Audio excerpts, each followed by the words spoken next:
ಇನ್ನು ಕೋಲಾರ ಲೋಕಸಭಾ ಕ್ಷೇತ್ರದ ಟಿಕೆಟ್ ಹಂಚಿಕೆಯ ಜಟಾಪಟಿ ಈ ಹಂತಕ್ಕೆ ಬಂದಿದೆ. ಮುನಿಯಪ್ಪನವರ ಅಳಿಯ ಚಿಕ್ಕಪೆದ್ದಣ್ಣ ಕೇಸ್ ಡೀಟೇಲ್ಸ್ ಈಗ ವೈರಲ್ ಆಗ್ತಾ ಇದೆ. ಸಾಮಾಜಿಕ ಜಾಲತಾಣದಲ್ಲಿ ಹರಿಬಿಡಲಾಗ್ತಾ ಇದೆ ಈ ಕೇಸ್ನ ಡೀಟೇಲ್ಸ್.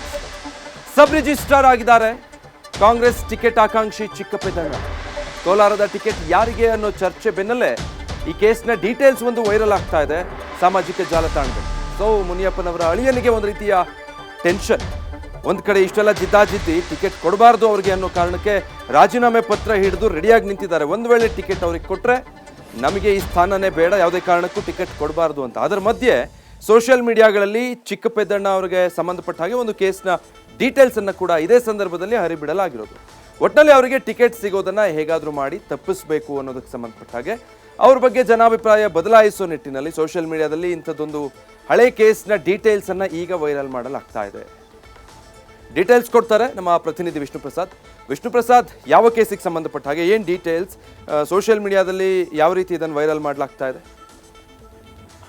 ಖಂಡಿತ ವಿಜಯ್ ವೀರಪ್ಪ, ಈ ಪ್ರಕರಣ ನೋಡ್ತಾ ಹೋದಂತ ಸಂದರ್ಭದಲ್ಲಿ ಇವತ್ತು ಬೆಳಗಿನಿಂದ ಆಗ್ತಿರುವಂತಹ ಡೆವಲಪ್ಮೆಂಟ್ಗಳು, ಕೋಲಾರದ ಟಿಕೆಟ್ ಅನ್ನ KH ಮುನಿಯಪ್ಪ ಅವರ ಅಳಿಯಾಗಿರುವಂತಹ ಚಿಕ್ಕಪೆದ್ದಣ್ಣ ಅವರಿಗೆ ತಪ್ಪಿಸಬೇಕು ಅನ್ನೋ ಪ್ರಯತ್ನ ಒಂದ್ ಕಡೆ ಆದ್ರೆ, ಮತ್ತೆ ಈ ಬೆಳವಣಿಗೆಗಳ ನಡುವೆ ಅದನ್ನ ಕೊಡಬಾರ್ದು ಅಂತ ಹೇಳಿ ಅವರೆಲ್ಲರೂ ಕೂಡ ಕಾಂಗ್ರೆಸ್ ಶಾಸಕರು ನಾವು ರಾಜೀನಾಮೆ ಕೊಡ್ತೀವಿ ಅಂತ ಹೇಳಿ ಒಂದ್ ಕಡೆ ಹೈಡ್ರಾಮಾ ಕ್ರಿಯೇಟ್ ಆಗಿದೆ ಅಂತ ಹೇಳ್ಬೋದು ವಿಧಾನಸೌಧದಲ್ಲಿ. ಇದರ ನಡುವೆ ಚಿಕ್ಕಪೆದ್ದಣ್ಣನಿಗೆ ಸಂಬಂಧಪಟ್ಟಂತಹ ಕೆಲವೊಂದಿಷ್ಟು ಪ್ರಕರಣಗಳನ್ನ ಡಾಕ್ಯುಮೆಂಟ್ ಅನ್ನ ಈಗ ವೈರಲ್ ಮಾಡುವಂತಹ ಕೆಲಸ ಆಗ್ತಿರುವಂತದ್ದು ಈಗಾಗಲೇ ಸಾಮಾಜಿಕ ಜಾಲತಾಣಗಳಲ್ಲಿ ಎಲ್ಲ ಕಡೆ ಕೂಡ ಹರಿದಾಡ್ತಿರುವಂತದ್ದು. ಅದ್ರ ಪ್ರಮುಖವಾಗಿ ವಾಟ್ಸ್ಆಪ್ ಗ್ರೂಪ್ಗಳಲ್ಲಿ ಈ ಒಂದು ದಾಖಲೆಗಳು ಹರಿದಾಡ್ತಿದೆ. ಅಂದ್ರೆ ಚಿಕ್ಕಪೆದ್ದಣ್ಣ ಅನ್ನೋರು ಏನಿದ್ದಾರೆ, ಇವರು ಈಗಾಗಲೇ ಏನೋ ಅದ್ರ ಪ್ರಮುಖವಾಗಿ ಕರ್ನಾಟಕ ರಾಜ್ಯ ಸರ್ಕಾರದ ವಿವಿಧ ಸರ್ಕಾರಿ ಹುದ್ದೆಗಳಲ್ಲಿ ಕೆಲಸ ನಿರ್ವಹಿಸುವಂತ ಕೆಲಸವನ್ನು ಮಾಡಿದ್ದಾರೆ. ಸಬ್ ರಿಜಿಸ್ಟರ್ ಆಗಿ ವರ್ಕ್ ಅನ್ನ ಮಾಡ್ತಿರುವಂತಹ ಇವರು ಕೆಲವೊಂದು ಟೈಮಲ್ಲಿ BBMP ಕೆಲಸವನ್ನು ಮಾಡಿದರೆ, ಕೆಲವೊಂದು ಕಡೆ ಈಗಾಗಲೇ IGR ಡಿಪಾರ್ಟ್ಮೆಂಟ್ ಅಲ್ಲಿ ಕೂಡ ಈಗ ಅವರು ವರ್ಕ್ ಮಾಡುವಂತಹ ಕೆಲಸವನ್ನು ಮಾಡ್ತಿದ್ದಾರೆ. ಈ ರೀತಿ ಸಬ್ ರಿಜಿಸ್ಟರ್ ಆಗಿರುವಂತಹ ಇವರು ಈಗ ಸದ್ಯ ಟಿಕೆಟ್ ಆಕಾಂಕ್ಷಿ ಆಗಿದ್ದು, ಇವರ ವಿರುದ್ಧ 2021ರಲ್ಲಿ 2 ಪ್ರಕರಣಗಳು ದಾಖಲಾಗಿದೆ. ಮತ್ತೆ ಸುಮಾರು ಪ್ರಕರಣಗಳು ದಾಖಲಾಗಿದ್ದು ಅವುಗಳು ಕ್ಲೋಸ್ ಕೂಡ ಆಗಿರುವಂತದ್ದು.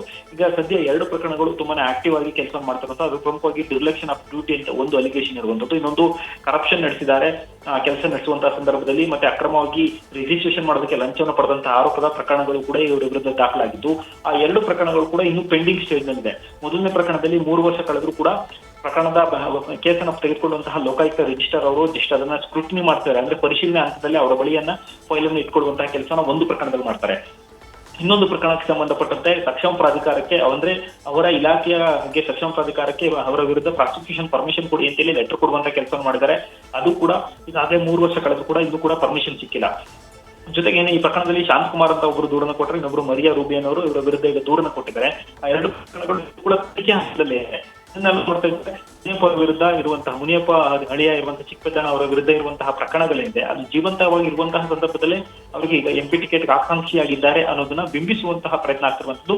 ಈ ಮೂಲಕ ಅವರ ಪ್ರಕರಣಗಳು ಮತ್ತೆ ಅವರ ಪ್ರಕರಣಗಳಿಗೆ ಸಂಬಂಧಪಟ್ಟ ದಾಖಲೆಗಳು ಈಗ ಸೋಷಿಯಲ್ ಮೀಡಿಯಾದಲ್ಲಿ ಫುಲ್ ವೈರಲ್ ಆಗ್ತಾ ಇದೆ. Vijay, thank you Vishnu Prasad.